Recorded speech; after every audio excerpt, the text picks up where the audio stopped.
জুলাই না হলে যে সরকার গঠন হতো না। তারা আসার পরে আমি দেখলাম যে আমাকে আবার পাঠানো হলো কোথায়, ওএসডি অ্যাটাচমেন্ট করে কুর্মিটোলা জেনারেল হাসপাতাল। তা আমরা যেই সরকার চলে গেছে তাদেরটা আমরা বুঝলাম, কিন্তু এই জিনিসটা কিন্তু আমরা বুঝতে পারলাম না যে কি অন্যায়ের কারণে আবার বর্তমানে এখন কুর্মিটোলাতে বা ওএসডি হিসেবে থাকতে হবে।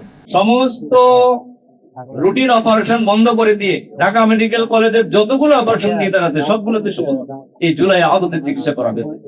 ঢাকা মেডিকেল কলেজের সেই ক্যাপাসিটি ছিল, ঢাকা মেডিকেল কলেজ যে সার্ভিস দিয়েছে সেটা না থাকলে হয়তো এই ক্যাজুয়ালিটি আরো বেশি হতো। আমি সেই সময় তারা সার্ভিস দিচ্ছে, সবাইকে ধন্যবাদ জানাই এবং আমি তার একটা পার্ট হতে পেরে আমি গর্ববোধ করি।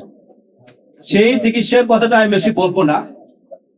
আমরা দেখলাম যে চিকিৎসায় তারা 48-72 ঘন্টা টানা ডিউটি করছেন, কন্টিনিউয়াস অপারেশন করে গেছেন, ল্যাপারোটমি, নিউরোসার্জারি, অর্থোপেডিক্সের, এখানে চেস্ট সার্জারি, সকল বিভাগে সারা রাত দিন এক নাগারে কাজ করার পরে আমরা দেখলাম যে আমাদের মিড লেভেলের ডাক্তাররা 48 ঘন্টা 72 ঘন্টা তেমন খাবারই পাননি। আমি সেখানে কর্মরত থাকা অবস্থায় আমরা এবং আরো অনেকের সহযোগিতা আমরা কিছু খাবার আয়োজন করলাম। এটা ছিল একটা আমাদের অপরাধ।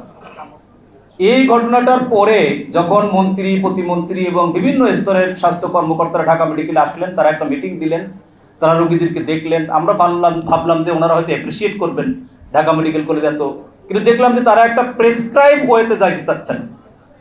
তারা একটা মিটিং দিলেন, সেখানে কোথায় অ্যাপ্রিসিয়েট করবেন সেখানে আলোচনা হলো যে যারা এখানে বেশি আগ্রহ দেখাচ্ছে, এখানে কেন খাবার আয়োজন করার কি দরকার বা এত কিছু কেন, এবং যারা আহত হয়েছে তারা তো গভর্নমেন্টের এগেনস্টের লোক, তাদেরকে তো এত নার্সিং করার, এত সার্ভিস দেওয়ার কিছু নাই। অতএব যারা এখানে চিকিৎসার ক্ষেত্রে, আমি অবশ্যই স্বীকার করব সবাই চিকিৎসা দিচ্ছেন, কিন্তু তাদের বক্তব্য ছিল যারা বেশি আগ্রহ দেখাচ্ছে তাদেরকে ঢাকা মেডিকেল কলেজে থাকার কোনো অধিকার নেই। 23 তারিখে তৎকালীন যিনি স্বাস্থ্যমন্ত্রী ছিলেন, প্রতিমন্ত্রী, ডিজি, সচিব সবাই ঢাকা মেডিকেল কলেজ ছিলেন, সেই রুমে আমিও বসাছিলাম। আমি সেই রুমে বসে এই বক্তব্যটা শুনলাম।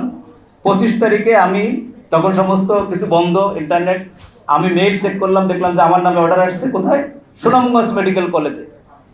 আমি সহযোগী অধ্যাপক স্পাইন সার্জারি, আমাকে দেওয়া হলো সুনামগঞ্জ মেডিকেল কলেজে বায়োকেমিস্ট্রি পদের এগেইনস্টে, মানে সুন্দর একটি উপহার আমাকে দিলেন। যাক, আমরা আবার 6 আগস্ট 7 আগস্ট ঢাকা মেডিকেল কলেজে আসলাম, আমার সেই অর্ডার ক্যান্সেল হয়ে গেল। আমরা গভর্নমেন্ট শুরু করার আগেই, অন্তর্বর্তী সরকার আসার আগেই আমাদের আবার অর্ডারটা ক্যান্সেল হয়ে আমি আবার ঢাকা মেডিকেল আসলাম। আমরা পরবর্তীতে চিকিৎসায় অংশগ্রহণ করলাম। সেখানে যে এই যে বৈষম্য বিরোধী আন্দোলনে যারা আহত ছিলেন সেই সব তাদেরকে যে ক্যাটাগরাইজ করা, তাদের চিকিৎসা করা, তাদের বাইরের পাঠানো, এই সকল কমিটিতে আমরা ছিলাম। আমি এজ এ সদস্য সচিব হিসেবে কাজ করলাম। কিন্তু আমি দেখলাম যে মাহফুজ আগে বলে গেছেন যে জুলাইকে ধারণ করা, অনেক বক্তব্য বলছে, মাহফুজও আমার মতো একজন।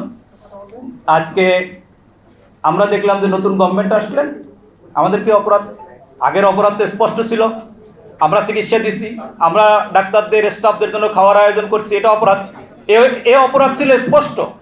কিন্তু আমরা দেখলাম যে সরকার এখন আসলেন, যারা জুলাইয়ের সরকার, জুলাই না হলে যে সরকার গঠন হতো না, তারা আসার পরে আমি দেখলাম যে আমাকে আবার পাঠানো হলো কোথায়, ওএসডি অ্যাটাচমেন্ট করে কুর্মিটোলা জেনারেল হাসপাতাল।